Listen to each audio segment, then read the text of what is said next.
Saudara dan saya percaya kasih itu masih ada. Amin. Tapi tunggu dulu, masalahnya bagaimana orang-orang di sekitar kita? Seringkali saudara kitanya pinter nyanyi, seringkali kitanya menikmati Tuhan itu hanya untuk diri kita sendiri. Banyak lagu yang digubah, banyak pujian yang bagus-bagus, tapi sedih berakhirnya hanya untuk diri kita saja. Contohnya, berapa banyak lagu tentang mujizat, tentang pertolongan Tuhan. Saya kalau lihat orang Kristen nyanyi dengan pujian-pujian yang arahnya kepada diri sendiri, coba saudara melek lihat gaya masing-masing, luar biasa, bisa menikmati betul. Kasih itu masih ada. Yang lain mudah sirna, hatiku percaya karena ia alasanku, kasih-Mu ya Tuhan. Tidak salah. Masalahnya sekarang bagaimana dengan yang lain? Amin. Selama apa saja yang kita buat untuk Tuhan, itu hanya akhirnya atau muaranya kepada diri kita sendiri, maka kita belum jadi Kristen yang benar. Betul, kasih masih ada. Kemarin siang begitu saya tiba, saya dapat telepon. Saudara, Senin pagi saya masih ada di daerah Sibulangit di Brastagi, Sumatera Utara. Habis retreat khusus, hanya 4 keluarga saja, tidak banyak. Nah, mengapa saya datang untuk 4 keluarga ini? Karena di antara 4 keluarga itu ada 1 keluarga yang dari agama lain, mereka suaminya rindu mencari Tuhan. Saya datang khusus. Tadinya mereka tidak percaya kalau saya datang. Mereka berkata, kami cuma sedikit, cuma ber7, saudara, dari 4 keluarga cuma ber7. Saya bilang 1 orang saja saya akan layani, apalagi ini ada 7 orang. Tapi yang 1 ini yang khusus. Saudara, dalam pertemuan itu kami ajak sharing biasa saja. Nah, minggu malam selesai makan, tiba-tiba istri dari orang ini, yang 1 yang bukan Kristen itu, dia tanya tentang masalah kemenakan suaminya. Jadi bukan kemenakan dia, yang dia ini sudah Kristen. Saya tanya, kenapa kemenakan suami? Nah, terus dia minta izin, boleh nggak kepada suaminya cerita di depan orang-orang lain? Silakan. Saya kaget.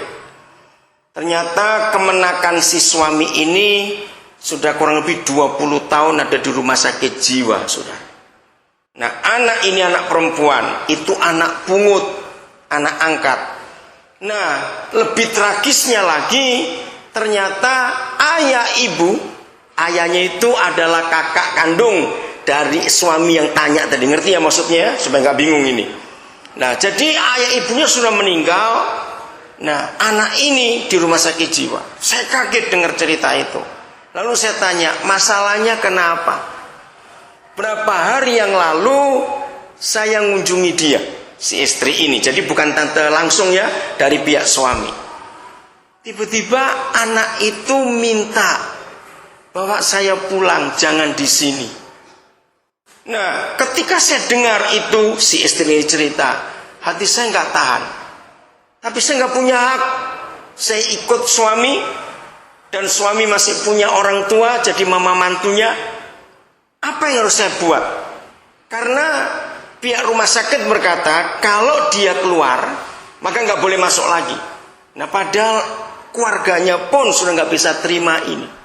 Karena anak ini gilanya agak aneh. Saudara, saya bilang begini saja. Coba minta izin ke pihak rumah sakit, Natal ini boleh nggak seminggu di rumah? Saya bilang dicoba dulu. Saudara, ketika saya usul itu, si suami ini langsung terbelalak matanya. Dia berkata begini, mengapa selama ini kami sekeluarga tidak pernah mikir untuk coba pulang dulu? Kami hanya ditakut-takuti pihak rumah sakit. Karena kalau sampai dia keluar, nggak boleh masuk lagi. Siapa ngurus anak ini? Karena keluarga nggak tahan melihat itu semuanya. Tapi kuncinya kepada omanya. Nah, sudah itu minggu, Senin saya turun, saya ke Medan, siang jam 3, jam 4:04 saya terbang ke Jakarta, tiba jam hampir setengah 7 karena terlambat. Lalu jam 3 subuh waktu Jakarta saya terbang ke Manokwari. Ternyata sampai di Sorong pesawatnya rusak. Tunggu lagi 3 jam pesawat lain, saya harus naik. Tuhan tolong luar biasa. Kalau saya nggak cepat, kemarin saya nggak bisa datang. Jadi saya nggak mungkin ke Momi. Nah begitu tiba di sini saudara. Nah saya itu makan malamnya baru setelah Senin malam makan di Jakarta. Belum sempat makan sama sekali. Makan lagi di Momi kemarin. Jadi sehari itu nggak makan, nggak tidur.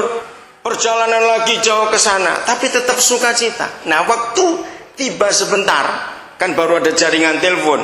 Saya dapat telepon dari Medan. Saudara, si suami tadi jadi om dari anak itu. Dia cerita dengan semangat. Setelah kami pulang, lalu kami bicara pada mama. Mama itu menangis. Sama kata-katanya, kenapa tidak pernah mikir cara ini? Izinkan dia pulang sebentar. Dicoba dulu, lalu balikkan lagi. Nanti berapa minggu lagi, ajak pulang lagi.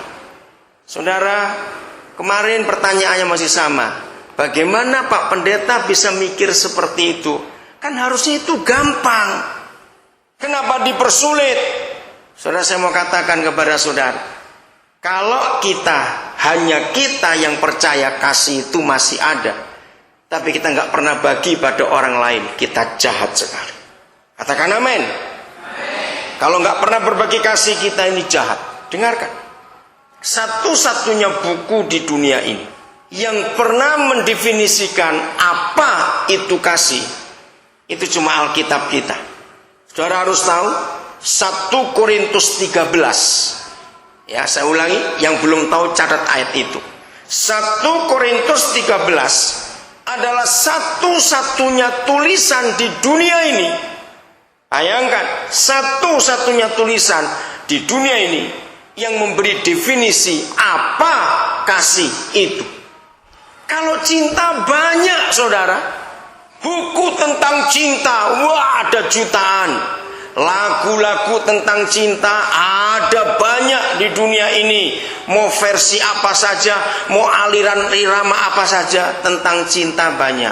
Dengar gereja, kasih dengan cinta sama sekali berbeda. Ingat yang pacaran, kasih itu tidak ada seks. Dengar baik-baik, katakan amin. Cinta hanya boleh dimiliki oleh orang yang sudah menikah. Selama masih pacaran harus pakai kasih, tidak boleh cinta. Beda sekali. Cinta yang tidak dilakukan oleh suami istri, dengar, hasilnya itu penderitaan. Catat itu baik-baik. Cinta tidak boleh dipakai oleh yang lain kecuali suami istri. Tahun lalu bulan September, salah satu grup band dari anak-anak kami namanya Heaven and Friends. Sebetulnya band ini unik. Mereka itu tidak pernah bentuk band. Tapi 2 tahun yang lalu waktu Natal, mereka ada ibadah di satu gereja. Seringkali kalau saya pelayanan mereka ikut. Mereka ini memang pemusik-pemusik. Bahkan di antara mereka ada 3 itu dosen dari IMI. IMI itu Institut Musisi Indonesia yang di Jakarta.